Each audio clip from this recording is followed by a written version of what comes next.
Jesosy ary manonona ny teny mpitahiana, ny teny mpiadanana amin'ny anaran'i Kristy Jesosy ho antsika rehetra, rahalahy sy anabavy, mpiray fanantenana iray finoana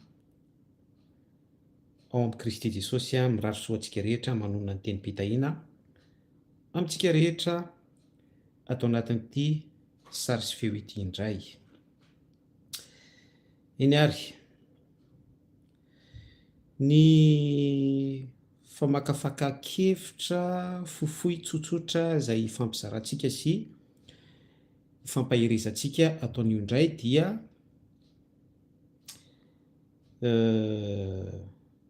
hevitra miainga amin'ny lohahevitra hoe fomban'Andriamanitra. Eo amin'ny fiainantsika andavanandro dia tokony hipetraka foana ny fanontaniana.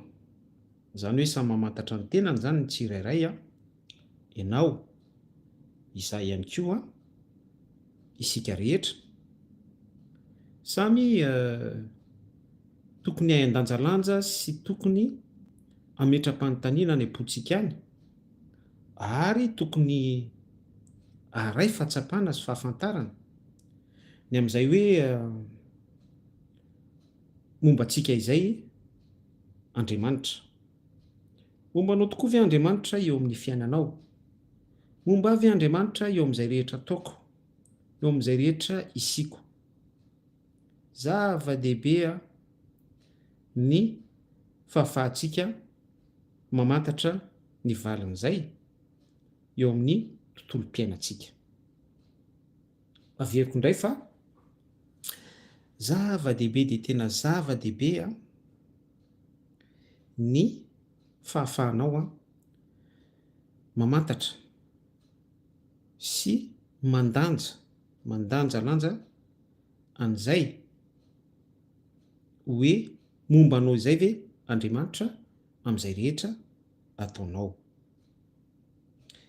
Eny ary, tsika moa izao dia miandry ny valim-pifidianana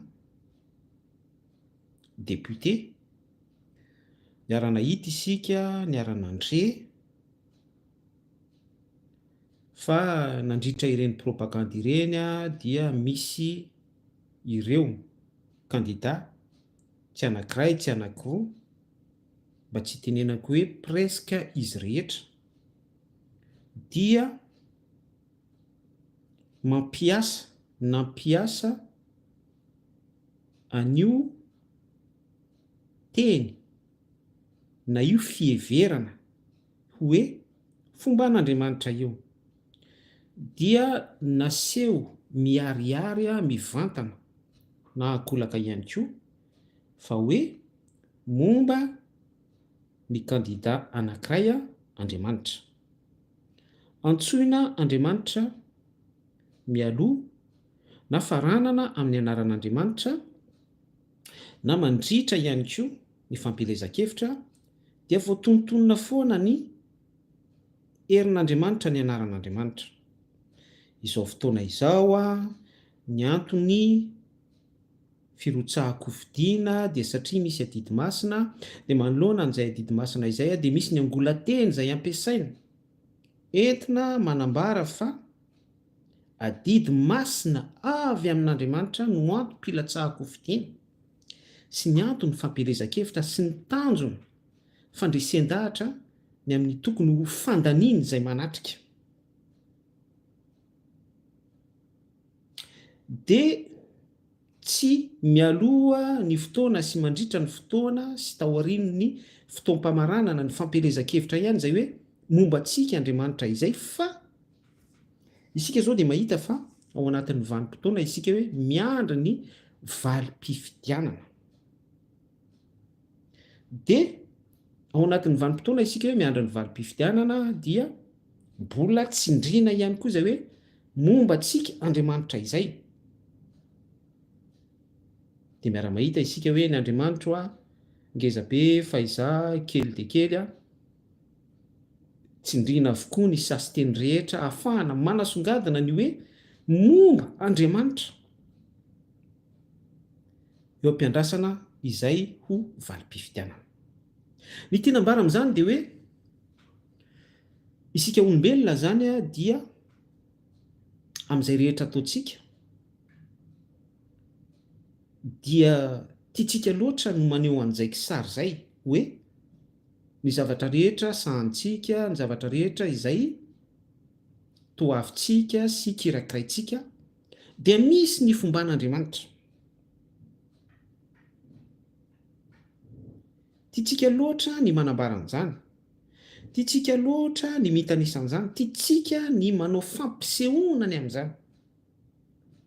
Ary saiky ny zavatra rehetra dia isiany zany avokoa. Tsy fantatro nareo raha manana an'izany fanamarinana izay hitondrako remarika izany. Mihirahira-pirenena ianao dia avy hatrany dia hoe Zanahary o taio ny tanindrazanay. Zany hoe avy hatrany dia proclamena sy prononcena ny fomban'Andriamanitra amin'ilay hira-pirenena vao miandoha.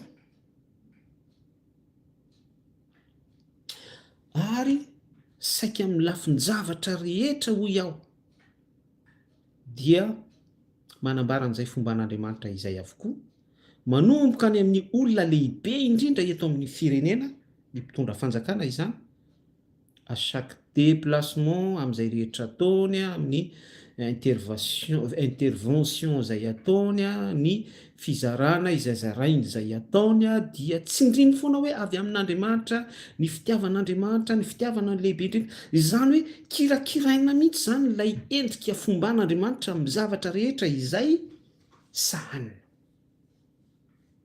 Izany ry havana dia mampiseho fa ny teny fotsiny ihany hoe fomban'Andriamanitra dia ampy enoy tsara ity teniko ity, ampy anasongadinana zavatra anankiray ho lehibe, ampy ho fampanantenana ho an'izay kendrena ao anatin'izay fampanantenana izay, dia amin'ny alalan'ilay teny fomban'Andriamanitra dia afaka toy ny hoe anaovana fampitsimbadiana majika erin'ilay teny momba antsika Andriamanitra. Raha lasa ranabavy, ny zavatra mampalahelo dia amin'izay hoe fomban'Andriamanitra izay, tellement isika zanak'olombelona, isika mpino, eny fa na dia ny olom-boafidy ary, rehefa tsy manana ny antsoina hoe esprit de discernement, ka raha voazavatra misy titre fotsiny ihany hoe andriamanitra, dia avy hatrany dia misy senti-po hoe resy lahatra zay le majika izay any anatin'ny olona anankiray na ny vondron'olona na vahoaka mihitsy. Dia izay no zavatra misy voizina sy atao banal ho rivo-piainana ampiainana fanjakana anankiray na firenena anankiray na antokon'olona anankiray, communauté anankiray, fa ny mampalahelo dia ao ambadik'izay misy tombontsoa kinendry, tombontsoa kendrena. Ny sujet antsika dia hoe nametraka fanontaniana avy ianao hoe mombanao Andriamanitra, important be hoy aho, mombanao ve Andriamanitra amin'izay rehetra ataonao? Dia isika eto amin'ity sasiteny fampidirana ity dia manindry sy manamarika fa teny fotsiny ihany hoe fomban'Andriamanitra, Andriamanitra dia kirakirain'ny olona sy ampiasain'ny olona ikendreny tombontsoa sy hoentiny mamadika toe-javatra anankiray sy mandresy lahatra ary be da be ireo voafitaka sy tsambena ao anatin'izay, satria ilay teny fotsiny ihany hoe fomban'Andriamanitra, Andriamanitra, ilay tsy toa izy na hara dia izay fotsiny ihany dia efa fitaovana lehibe ho an'izay mampiasa sy izay mbola ampiasa satria tsy voafetra izany araka ny ambaran'ny soratra masina hoe na n'olom-boafidy ara dia ho fitahana. Dia miara-mahita isika miara-malala fa ny elakelan-trano rehetrarehetra dia atao kilalao Andriamanitra sy ny fomban'Andriamanitra. Ny karazana église de prospérité isan-karazany sy ny mpinam-bola sy ny mpangoro-karena dia ny anaran'Andriamanitra no entina sy kirakiraina ao anatin'izany ary misy ny sary-mihetsika be da be izay atao izay entina mamitaka mahitsy be zany teniko izany sy entina miséduira maka-fanahy ny olona fa hoe momba n'ilay fiangonana Andriamanitra. Dia rehefa roboka sy revo amin'izay ny olona dia mandeha daholo amin'izay ny zavatra rehetra tsy araky ny sitrapon'Andriamanitra amin'ny fikendrena tombotsoa ho ana antoko-piangonana na antokon'olona na mpitarika anankiray sy ny sisa be dia be. Ny zavatra misy mantsy ny teboka tsy azo lavina dia raha mamaky baiboly tokoa isika dia ny fomban'Andriamanitra dia tsy hay toerina. Alleloia. Averiko tsara hoe ny zavatra misy sy ny zavatra prouvé, ny zavatra rehetra efa nandalo ny ainana sy ireny sofina tsapa ihany koa tsy fantatro na tsapanao miresaka amin'ny olona na ny olo tena ho an'i Kristy zany isika racheté, isika zanak'Andriamanitra, isika fofombady ho ampakarina. Fa ny fomban'Andriamanitra dia tsy hay tohaina. Amen. Jereo ny firenena Israel. Tadiditsika ny période ny guerre de 6 jours. Niady tamin'ny Israel daholo ny pays manodidina rehetra.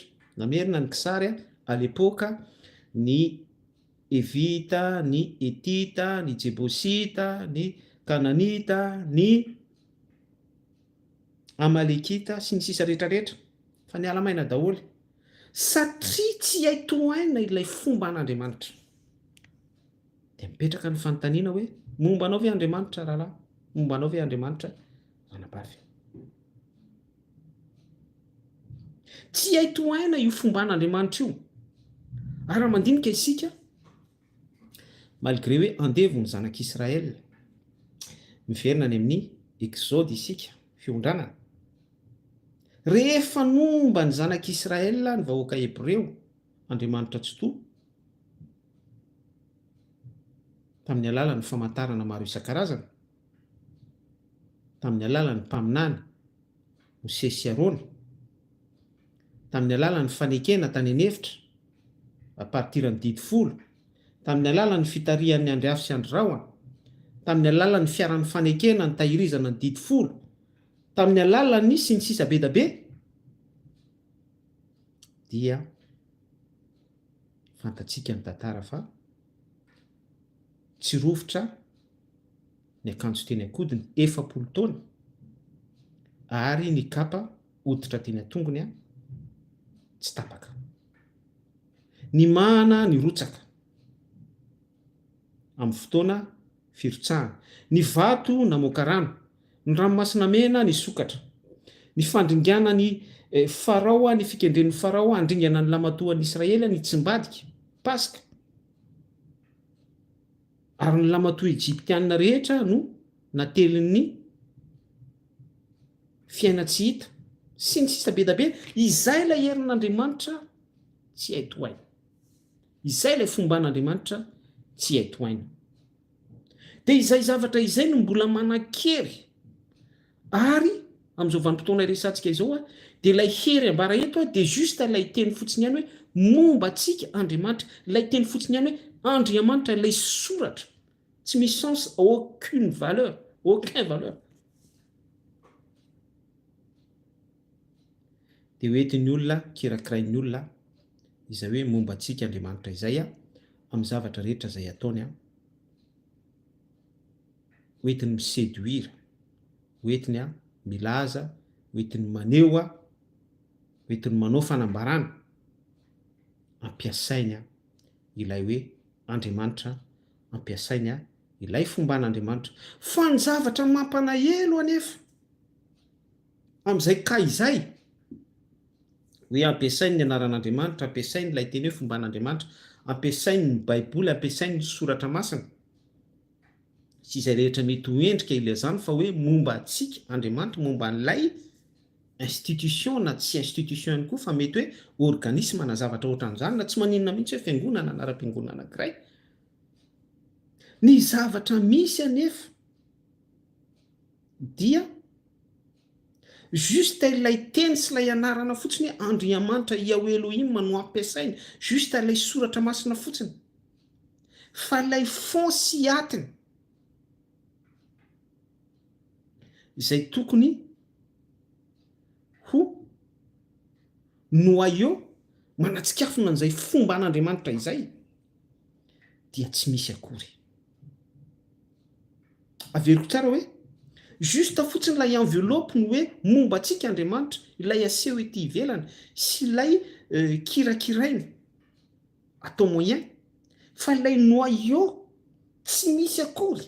La herin'ny didy folo, tsy misy akory la herin'ny soratra masina, tsy misy akory la herin'ilay andro hafa sy ilay andro rahona na ny aloka izany, tsy misy akory ny herin'ny filazaontsara, tsy misy akory ny fanomezam-pahasoavana, tsy misy akory ny ministera, tsy misy akory ny sy ny sisa rehetrarehetra. Tahaka n'ilay noyau ny toetra tao amin'ny zanak'Israely, ka nahatonga ny zanak'Israely ny fiangonana Israela tena hita ny ariary tokoa fa nomban'Andriamanitra tamin'izay rehetra nataony. Alleluia. Eo indrindra ny olana satria isika dia tsy mahita, ny ankamaroan'ny olona dia tsy mahita fa enveloppe fotsiny ilay hoe momba antsika Andriamanitra. Satria ilay ambarany amin'ny bokin'ny Apokalipsy hoe mividiana ody maso mba hiratan'ny masonareo.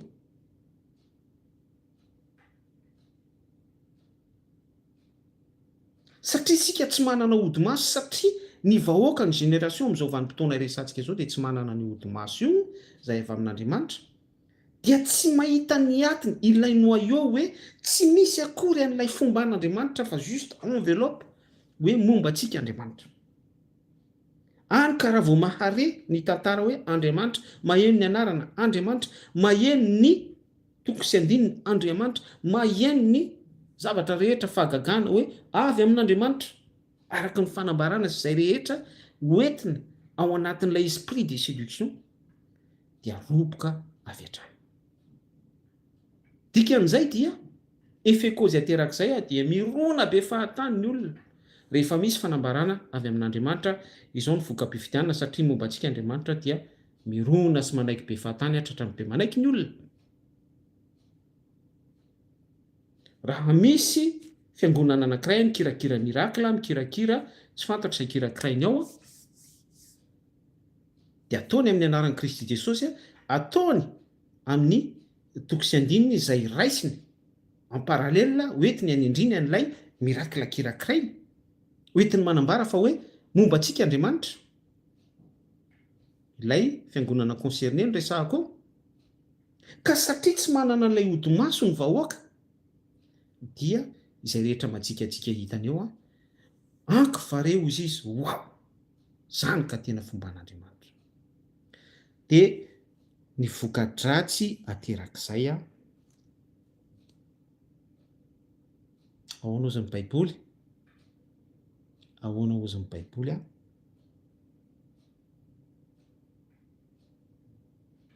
raha tsy misy fahitana ozy izy ny baiboly dia atondraka anara-po amin'ny ratsy ny olona.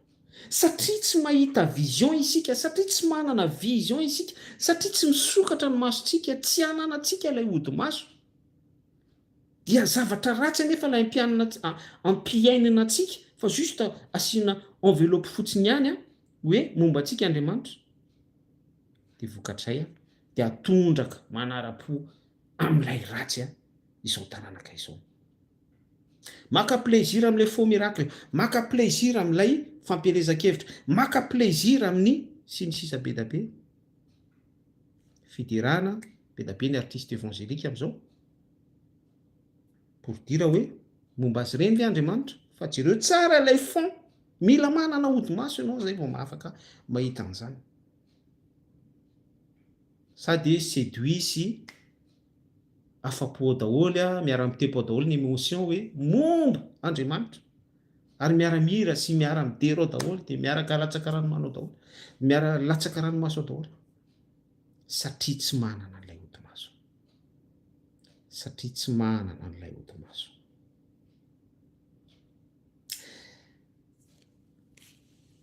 Zay ny zavatra ray roa voalohany anambarantsika hoe misy ny fomban'Andriamanitra, Andriamanitra mihitsy ny s'adresser tamin'ny vahoaka peuple fiangonana Israel dia tsy haitohana ilay fomban'Andriamanitra. Misy ny tranga faharoa dia tsy inona izany fa alaina atao enveloppe ny anaran'Andriamanitra, ny herin'ny filazantsara, ny teny toko sy andinina atao amin'ny baiboly entina milaza fa momba antsika Andriamanitra, dia satria tsy manana fahitana ny olona dia atondraka anara-po amin'ny ratsy, misitraka maka plaisir ao anatin'ilay ratsy izay fonosana enveloppe hoe momba Andriamanitra. Mila misokatra ny masom-panahy sy ny masom-pijerentsika ahafahantsika manana discernement mahafantatra ny sy ny tsy izy ny amin'izany. Zay nefa dia tsy maintsy isin'ny fomban'Andriamanitra ihany koa. Misy fampahitana hidin'Andriamanitra mihitsy avy ao am-pon'Andriamanitra ao amin'ny mpino anankiray izay ahitany fity, miresaka ositra, miresaka fanomezam-pahasoavana, miresaka amin'izay fanomezam-pahasoavana izay dia efa niresantsika teto misy isan-karazany hatrany amin'ny fanahany fahendrena, ahafahanao monsieur discerner amin'ny alalan'ny teny sy ny sisa be da be. Sinon mpanaratra endrano ohatry ny tanànaka misy ihany isika. Rehefa mipoaka ny mipoaka dia oh my god, hitanareo ohatran'ilay tanora toy ny hoe nomba azy Andriamanitra na hoe momba antsika Andriamanitra na hoe misy zavatra loza misety hoe my god my god my god, Jesosy Jesosy Jesosy. Manononona foana ny anaran'i Jehovah Andriamanitra. Zany hoe innocent sy innocente ao anatin'ilay cas, fa dia juste hoe satria misy Andriamanitra par connaissance, resaka fahalalana ankapobeny fotsiny, fa tsy misy an'ilay fahatsapana, ilay noyau ao anatiny. Landalina zany zavatra resantsika izany. Dia izany daholo ny zavatra hita sy tsapa mikoriana amin'izao vanim-potoana ifampisarantsika izao. Ivelany ny efa famitahan'ny sasany ao ireo innocent sy innocente dia ny anaran'Andriamanitra no atsotsony fotsiny eny tonga tsy manatsiny eo anatrehan'ny herin'ny filazantsara, satria manononona foana ny fomban'Andriamanitra, ny anaran'Andriamanitra, ny herin'ny filazantsara par amin'ny alalan'ny hoe mandeha ho azy fotsiny. Tsy izay nefa ny prinsipa ny antonan'i Kristy Jesosy sy nanoloran'ny ainy teo amin'ny hazo fijaliana, fa ahafahantsika manana an'ilay toetrany iray izay nasehony sy tao aminy.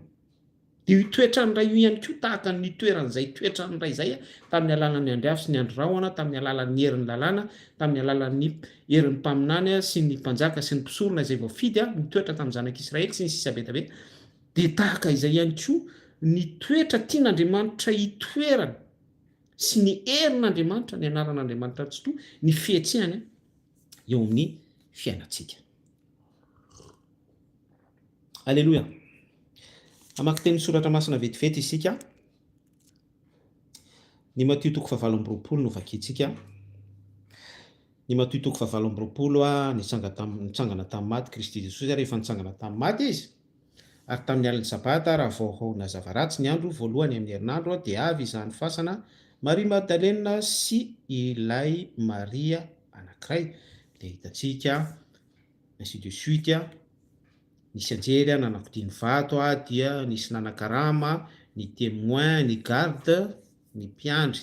Fasana izany hoe lazao amin'ny olona ny vaovao tsy marina, ny etofena zany ilay herin'ny filazantsara sy ny sisa rehetra fa ny tena tiako hitaritana ny saitsika eto amin'ny Timothée 4:20 nitsanganan'i Kristy Jesosy maty tamin'ny maty ity fakitsika eto ny tena tiako hitaritana ny saitsika manomboka eo amin'ny 20 ary Jesosy nanatona dia niteny taminy ka nanao hoe ary Jesosy nanatona dia niteny taminy ka nanao hoe ilay Jesosy manatona eto dia Jesosy tsy ilay vatana lofo fa Jesosy ilay efa revêtu spirituellement, Jesosy mamirapiratra satria raha vakinao ilay andiny tsoratra masina ery amin'ny 2:20 tsy lavitra eo dia ny anjely nanakodiany vato dia anjely mamirapiratra sy fisehoana tamin'ny voninahiny. Dikan'izay ihany koa dia ilay anjely nanakodiany vato izay niseho tamin'ny voninahiny dia tsy vatana nofo. Ny anton'izay dia satria Jesosy ilay efa mitsangana amin'ny maty eto dia tsy Jesosy Kristy intsony ilay nomboana teo amin'ny hazo fijaliana fa après Jesosy Kristy efa ilay vatana fanahy fa fanahy izay mbola afaka mifanatrika amintsika sy afaka miteny amintsika sy afaka tsapaitsika. Amen. Satria misy passage eo ny akohoka ireo nahita azy nandray ny tongony sy ny sisa rehetrarehetra vakio manomboka amin'ny voalohany hatramin'ny farany i Timothée 4:20 ity. Ary Jesosy nanatona dia niteny taminy ka nanao hoe efa nomena any fahefana rehetra any an-danitra sy ety an-tany. Any an-danitra sy ety an-tany. Misy passage tiako azavaina kely amintsika izay hoe ny fahefana rehetra ao an-danitra sy ety an-tany. Maninona moa no hoe nomena ny Kristy Jesosy? Angaty tsy fatao aminy izany. Satria rehefa tonga zanaka Kristy Jesosy, rehefa tonga vatana ambany kely noho ny anjely izy, dia ny fahefana nomena azy dia selon ny ministera izay amin'ny mahazanaka na handray azy. Ny tenenana amin'izay dia hoe iraka zany Jesosy Kristy en tant que hoe zanaka dia mamita iraky ny ray izy. Fa mitoetra foana ilay hoe fahefany tao an-danitra sy ety an-tany. Fa ilay fahefany tao an-danitra izay nialany dia teo an-tanany ray. Fa kosa ny fahefany tetỳ an-tany dia fahefana amin'ny mahazanaka azy. Fa ny fahefana tao an-danitra dia fahefana azy ihany fa kosa teo an-tanany ray. Ny antony hitondrako an'izay fanazavana izay dia ampitako amintsika fa tsy diso mihitsy akory ny soratra masina miteny hoe izaho sy ny ray dia ray ihany.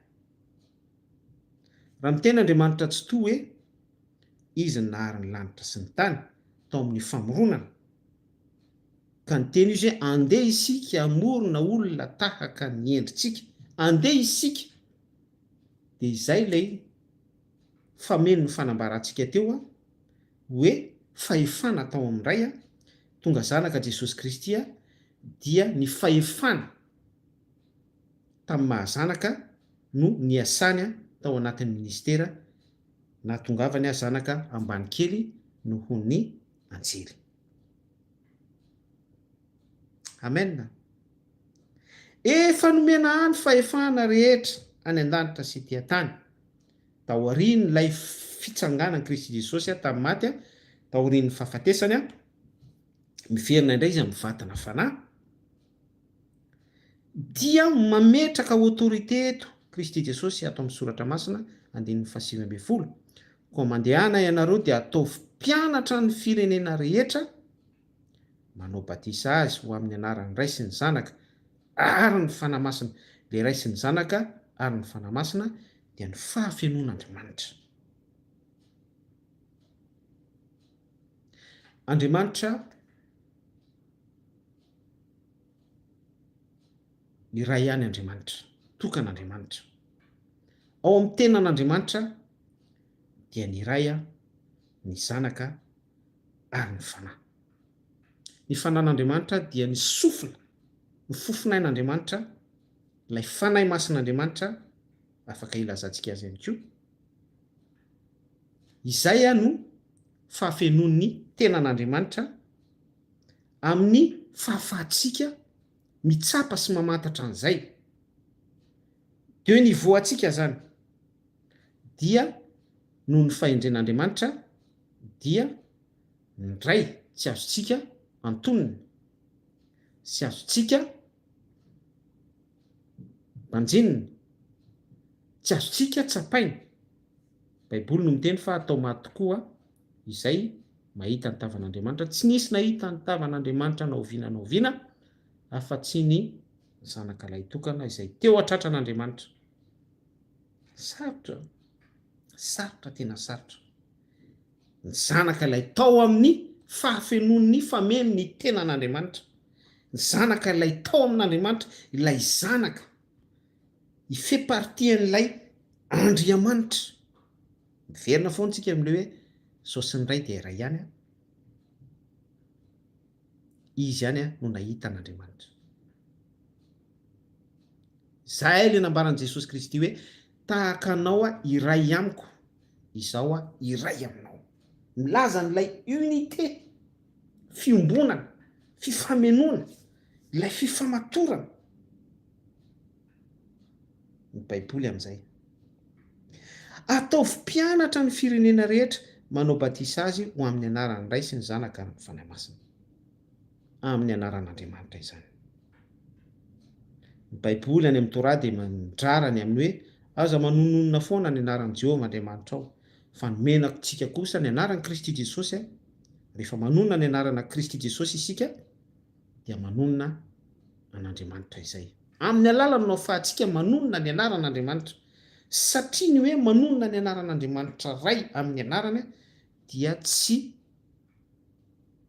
ampy sy sahaza isika amin'ny hoe isika olombelona hanonona ny anarany ray, ary ny lalàna mihitsy no mametraka an'izay hoe lalàna no azona lalàna marina ny amin'ny ota, metraka ny amin'izay hoe aza manononona foana ny anaran'i Jehovah Andriamanitra. Raha ny lalàna zany ny fanonona ny anaran'Andriamanitra tsy to, ary ny tradition jiosy dia tena sarotiny amin'izay. Satria ao anatin'izay no mifono ny divinité an'Andriamanitra. Dia nomenantsika kosa, izay ny alehiben'ny fitiavan'Andriamanitra tsy to, nomeny antsika Kristy Jesosy, ary ny anarana Kristy Jesosy no ahafahantsika manonona ny anaran'ny Ray. Dia raha miteny ny soratra masina hoe amin'ny anaran'ny Ray sy ny Zanaka ary ny Fanahy Masina, dikan'izay dia amin'ny anaran'Andriamanitra tsy to. Alleluia. Sady mampianatra azy hitandrina izay rehetra nandidiko anareo. Eto ilay point tena important mifandraika amin'ny sujet izay resahantsika. Ary indro izao Jesosy dikan'izay dia hoe indro izao raitsy to, satria tamin'ny alalan'i Jesosy Kristy no ahafahantsika manana ny assurance, manana ny fiantohana, manana ny toky amin'ny fahafenony rehetra sy ny fanampin'izany teny izany ahafahana milaza azy momba anareo mandrakariva ambara-pahatonga ny fahataperan'izao tontolo izao. Ilay hoe izao Jesosy momba anareo mandrakariva ambara-pahatonga ny fahataperan'izao tontolo izao, dikan'izay dia ny ray momba antsika mandrakariva ambara-pahatonga ny fahataperan'izao tontolo izao. Fa amin'ny dimension antsika, amin'ny maha-olombelona antsika, dia ny anarana Jesosy no entintsika manambara an'izay fomba an'Andriamanitra izay. Bokin'ny Kolosiana ary tao amin'ny tenany no nitoerany fahafenon'ny fomba an'Andriamanitra rehetra. Alleluia, tsara ny tompo. Io fomba an'Andriamanitra io, momba anao ve Andriamanitra, io anarana Kristy Jesosy io no mila dia voalea sy mila mitoetra, mitsikafina ary poumon mampiaina sy mampitepo atsika organe. Io no mila mitoetra amintsika, izay le hoe izao momba anareo mandrakariva. Mipetraka zany ny fanontaniana hoe ilay hoe izao Andriamanitra tsy to amin'ny anarana Kristy Jesosy ve mitoetra ve mandrakariva 24 heures sur 24 heures. Zay fomba an'Andriamanitra izay. Izay zany le fanontaniana mipetraka. Saitsika miaina n'la enveloppe ny resahana teo. Nisy fotoana ny Filistina nambabo ny zanak'Israely dia nybatainy tany ny fiaran'ny fanekena, nitahirizana didy folo. Fa tsy naharitra vanim-potoana misimisy akory dia oza zareo avereno any io fiaran'ny fanekena io fa tsy compatible amin'ny firenentsika, fa miteraka loza tsy tamboisaina ho an'ny firenentsika Filistina izany. Aleo ihany isika manompo ny Andriamanitsika manompo sampy. Inona ny tinambara amin'izany? Ny zavatra misy amin'izao vanim-potoana resantsika izao mbola pire noho ny tamin'ny vanim-potoanan'ny ady teo amin'ny vahoaka Hebreo sy ny firenena mpanohatra manodidina ny Filistina. Satria ireo Filistina dia naverin'ilay enveloppe, naverin'ilay fiaran'ny fanekena, naveriny tany amin'ny zanak'Israely ny vahoaka Hebreo, iny ny didy folonareo. Fa amin'izao vanim-potoana iresantsika izao dia tehirizin'ny olona ao an-trano ilay didy folo, tehirizin'ny olona ao an-trano ny soratra masina, tehirizin'ny olona ao an-trano ny anaran'Andriamanitra tsy toa, Elohim Yeshua Masia Yahoshua tsy fantatro so Jesosy Kristy tsy haiko, makeny amin'ny doaladoany Ambatondradama ianao dia hitanao eny ny Baiboly, hitanao eny ny fanaovan-jiro fito, hitanao eny Andranorony, tsy fantatro sarina masona Maria, hitanao partout ny élément rehetra kirakiraina sy voakirakira voalaza atao amin'ny Baiboly hoe misy ny herin'Andriamanitra tsy toa, fiangonana partout. Tiana tenenina amin'izay dia hoe fikiritsika zany. Ino tsara ilay parabola fa ny Filistina naverin'ny tany, iny ny fiaran'ny fanekenareo, iny ny didy folonareo ny vahoaka Hebreo. Fa izao taranaka izao c'est pire. Ny mpanao politika momba antsika Andriamanitra, anonga-panjakana momba antsika Andriamanitra, hiakatra eo amin'ny fitondrana fa ny fitiavana lehibe indrindra eto miakatra ity firenena ity, ny mpiandra miakadapa sy ny sisa rehetra. Zany hoe fikirina daholo zany ilay hoe fomba an'Andriamanitra.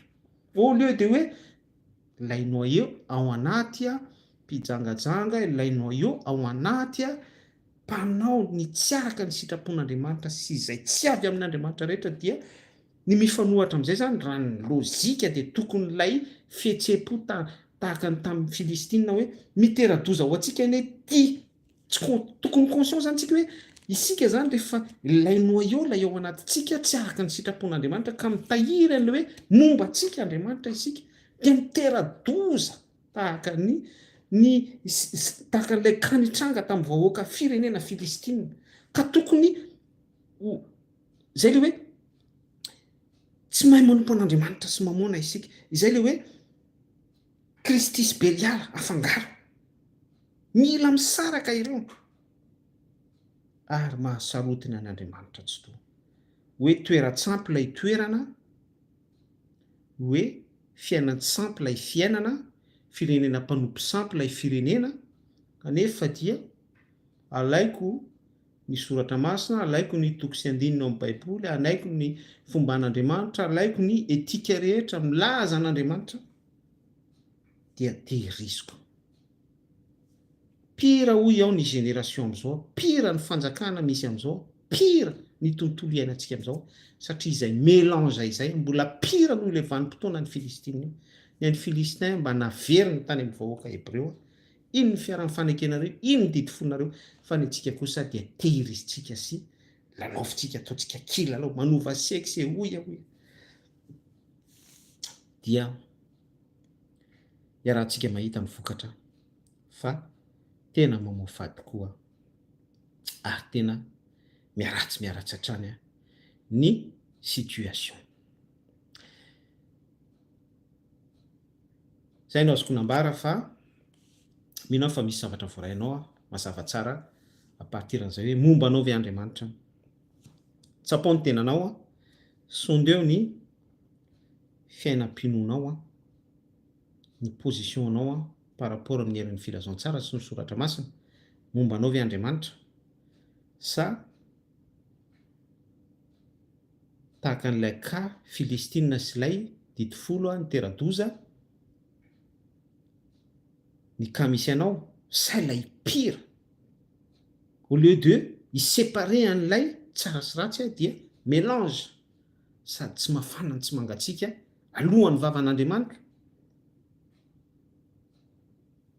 Jereo daholo zany ka sy figura resantsika izany a miresaka amin'olona manan-tsaina sy olona mangetaheta fiovana zany samy mandinika ny tenantsika isika.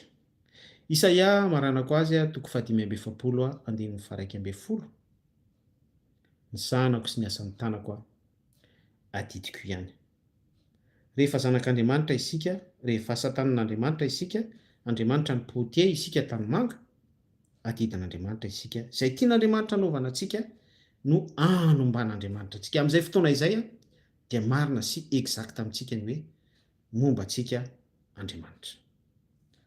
Atoloro ny tenanao a miteza ho tanymanga arafitr'Andriamanitra, miteza ho ateraka indray a ny zanako sy ny asan'ny tanako a Isaia 5:1 momba antsika Andriamanitra, adidin'Andriamanitra irery ihany.